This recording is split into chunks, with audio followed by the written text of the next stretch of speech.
Amigos, bienvenidos nuevamente a Nuevos Líderes. Gracias por acompañarnos. Mi nombre es Marco Orozco, director de @queboletaoficial en Instagram, con más de 2.8 millones de seguidores. Y el año pasado en Colombia, la aplicación más descargada de nuestro país. En la ocasión de hoy quiero compartir con ustedes algo muy interesante, muy importante, porque sé que todos aquellos que están viendo el video, bien sea son emprendedores, son empleados o tienen alguna intención de más adelante generar ingresos con alguna actividad que les genere pasión. Entonces vamos directamente al tema. Hoy en día en Colombia, según la revista Dinero, el año pasado se crearon 275.000 empresas y se cerraron 89.000. Un tercio de las que se crearon cerraron enseguida, o al menos no de las mismas que se crearon, pero sí de todo el general se están cerrando un tercio en menos de un año. Entonces, ¿qué sucede con esto? Que el 80% de las empresas cierran antes de su primer año y medio en el mundo. Esas son estadísticas mundiales. Y el 96% de las empresas cierran antes de 10 años. O sea que solamente el 4% de aquellos que inician un negocio logran tener éxito sostenible. Esto nos hace preguntarnos qué es lo que está sucediendo, por qué la gente se inclina a emprender si no saben, si le está yendo mal a la mayoría de los emprendedores. ¿Cuál es esa trampa en la que están cayendo muchas personas? Porque pues si el 96% de las personas no les funciona emprender, entonces ¿cuál es la gracia de lanzarse a emprender? Entonces aquí empezamos a cuestionarnos por qué, habiendo también tantos conocimientos sobre cómo crear pequeñas empresas, las personas siguen fracasando. Y encontramos una respuesta en un libro que se llama El mito del emprendedor, de un autor que se llama Michael Gerber, de Estados Unidos, consultor de miles de empresas, que a través de técnicas exitosas y de un conocimiento muy amplio que ha generado a través de una gran experiencia, ha logrado crear un libro que se llama El mito del emprendedor, en el cual enseña cómo hacer que esas pequeñas empresas funcionen y qué hacer para no caer en esa fila de miles y miles de emprendedores muertos que hay en el mundo. Esa pregunta nos lleva hacia entender el mito del emprendedor. ¿Cuál es esa falacia? ¿Cuál es esa hipótesis falsa en la que muchos se están cayendo? La hipótesis viene de que la mayoría de los emprendedores, supuestos emprendedores que se lanzan a crear una empresa, no lo son realmente. Si nos ponemos a mirar, la mayoría de ellos son técnicos, son personas que tienen una habilidad técnica, llámese hacer música, llámese crear productos, llámese ser un buen estilista, ser un buen carpintero, etcétera, etcétera, y creen que esa habilidad creen que tener esa habilidad significa lo mismo que tener la habilidad para crear un negocio de ese producto o de ese conocimiento que tengan. Pero ¿qué sucede después de un tiempo? Esa visión que tenían de liderazgo, de emprender, de ser los héroes que iban a desafiar los elementos de la sociedad, en algún momento colisiona, en algún momento se cae y empiezan a abandonar esa visión que tenían y abandonan el emprendimiento que habían empezado. La pregunta es, ¿realmente esa persona era un emprendedor? ¿O simplemente fue un técnico que tuvo un cosquilleo de emprendimiento y se creyó la historia de que él era emprendedor? ¿Cuál creen que sean ustedes? Bueno, realmente la realidad dice que las personas en gran mayoría que emprenden son técnicos, que no tienen ninguna habilidad para crear negocios, pero que se han creído la historia de que con sus conocimientos técnicos van a poder crear una empresa exitosa. Para entender la psicología de estas personas que emprenden y fracasan, vamos a irnos al pasado de ellos, a ver qué sucedió antes de que tomaran esa decisión. En su gran mayoría eran personas que eran empleados, trabajaban para alguien, tenían un jefe, eran dependientes. Resulta que eran tan buenos en su negocio que sentían que sin su aporte la empresa realmente no iba a ser tan exitosa como lo era. Y de algún momento, por alguna aparente razón, empezaron a sentir que de pronto en algún momento el jefe los miró mal, el jefe no valoró su trabajo, se van a graduar sus hijos, va a casarse, etcétera, etcétera. Y se da cuenta que quiere empezar algo por su propia cuenta, quiere ser su propio jefe. Esas personas que tenían una habilidad técnica creen que por haber sido indispensables en un negocio ya tienen las habilidades para poder crear uno propio. Entonces el músico crea su tienda de música, el ingeniero crea su empresa de semiconductores, el estilista crea su salón de belleza y todos de un momento a otro ya tienen un negocio creado. Pero sucede lastimosamente que esa hipótesis que tenían era falsa, que realmente el tener una habilidad técnica de un negocio no te hace ser una persona acreditada o con las habilidades necesarias para poder crear una empresa de ese producto que tú antes realizabas o que tú antes eras muy habilidoso en crear.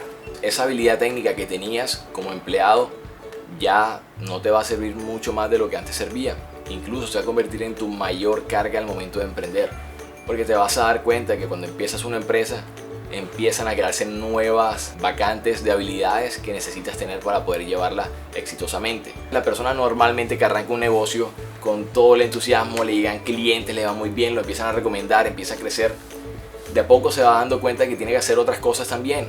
Y eso lo va aburriendo de poco a poco, se va volviendo una esclavitud, y ya lo que antes disfrutaba hacer se convierte en una cosa más que tiene que hacer dentro del montón de cosas que ahora le incurre llevar un negocio. Es en ese momento donde estamos en la etapa de la infancia de una empresa, cuando esta persona con su habilidad técnica logra de una forma u otra hacer que las cosas funcionen. Pero ¿qué pasa cuando ya no son 2, 5, 10 clientes, sino que ahora son 100, 200, 300? Que ya ese malabarista en que te habías convertido, que puede llevar todos los objetos al mismo tiempo y sincronizadamente, empieza a fallar. Se te empieza a olvidar enviar una factura, se te empieza a olvidar que tienes que entregar un producto en determinado momento, se te empieza a olvidar contestar el celular o el correo en el momento adecuado.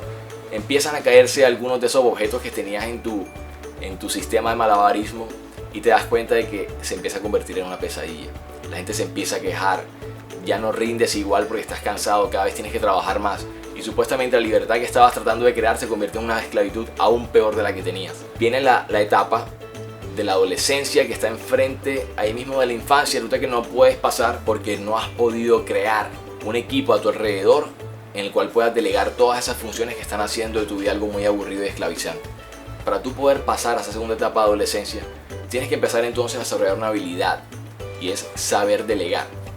No saber delegar simplemente de colocar a alguien que sepa hacer una función en determinado espacio de tu empresa, o en determinado lugar, departamento, como se llame, sino que esa persona tiene que venir a ser parte de un estilo que tú has creado. Tiene que empezar a hacer las cosas como a ti te gustan, más no como ella aprendió a hacerlas en otro lugar. Y es ahí cuando empiezan los problemas. Muchas de las personas contratan por abdicación, es decir, para llenar un puesto, mientras que las empresas exitosas contratan por delegación.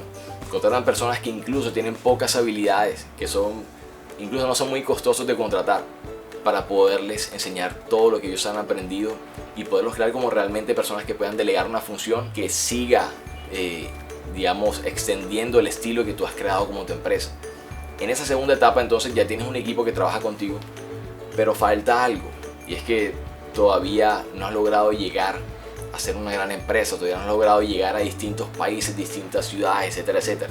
Para poder llegar a eso entonces el autor Michael Gerber dice que se necesita un sistema de negocios, y este es como el santo grial de cualquier emprendimiento. Se necesita un sistema de negocios que te permita que incluso tú estando fuera de tu negocio, sin hacer parte de él, ese negocio siga creciendo. Se han preguntado por qué después de la muerte de Walt Disney, todavía Disney como empresa sigue creciendo y se hace cada vez más valiosa dentro de la industria del entretenimiento. Se han preguntado por qué después de la muerte de Ray Kroc, CEO de McDonald's, esta empresa sigue abriendo subsidiarias y franquicias en distintos lugares del mundo. Si todavía no saben la respuesta, yo los invito a que investiguen en profundidad qué es lo que hay detrás de todo eso, y van a encontrar que es un sistema de negocios. Está lleno de un sistema, es una integración de todas las actividades dentro de manuales de operación que permiten que cualquier persona en cualquier lugar del mundo pueda operar tu negocio como lo harías tú, sin necesidad de tu presencia. Y eso se llama clonarse, eso se llama ser una empresa apalancada, una empresa replicable, y eso te permite crecer de manera no ilimitada, porque el mundo es limitado, pero sí puede llegar a cualquier lugar en el que quieras estar. Y eso sí se llama ser una empresa exitosamente sostenible en el tiempo, y no solamente tener un autoempleo, que es lo que la mayoría de las personas terminan encontrando cuando van a buscar un emprendimiento o cuando van a crear un negocio. Entonces, amigos, con esto quiero englobar un poco la idea. No quiero que se vaya muy largo el video, porque quiero que ustedes también hagan con su curiosidad, hagan sus propias búsquedas. Voy a dejar dentro del link de mi cuenta en Instagram, dentro de mi biografía, voy a dejar un resumen de 70 páginas muy corto sobre este libro, donde podrán inspirarse y seguirse llenando, digamos, de un poco más de técnica y conocimientos, para que puedan convertir esa idea, esa habilidad, en un negocio realmente y no en un autoempleo. Los espero por allá. Gracias nuevamente por estar con nosotros, y como siempre son bienvenidos a Nuevos Líderes, donde nuestra misión es la autorrealización y servicio social, en este caso para los emprendedores que están empezando. Gracias.